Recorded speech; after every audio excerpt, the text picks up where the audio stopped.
For more on the meeting, let's go ahead and bring in Sourabh Gupta. He's a senior fellow at the Institute for China-America Studies. Good to have you back again. I wanted to ask you, how important is the fact that this meeting is happening, that it's happening now? Oh, I think it's very important. And frankly, any time they could have met earlier would also have been most welcome. It's been a little late in the day.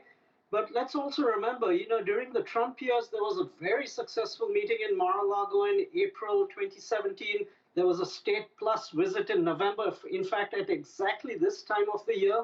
And we know how that ended, how the relationship ended.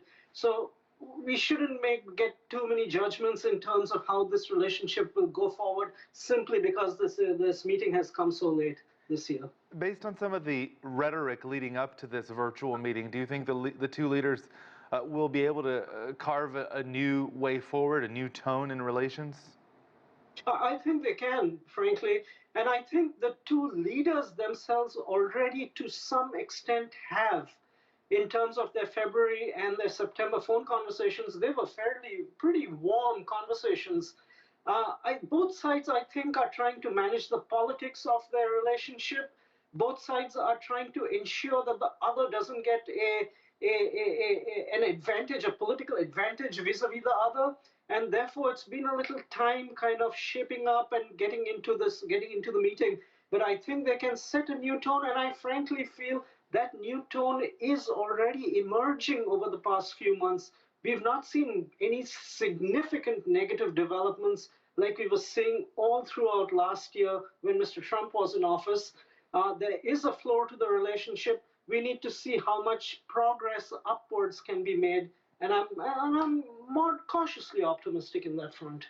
How would you rate the Biden administration's approach to China 10 months in? I mean, have there been mistakes?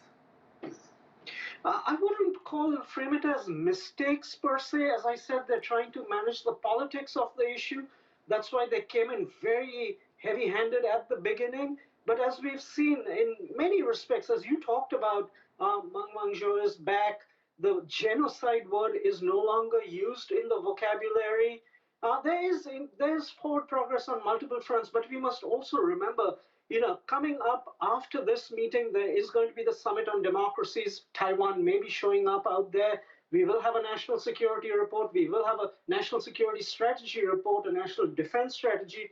All of these will take a hard tone against China. So there will be ups and downs, but I would tend to think that the secular trajectory of this relationship is back again, moving upwards, but at a very slow pace.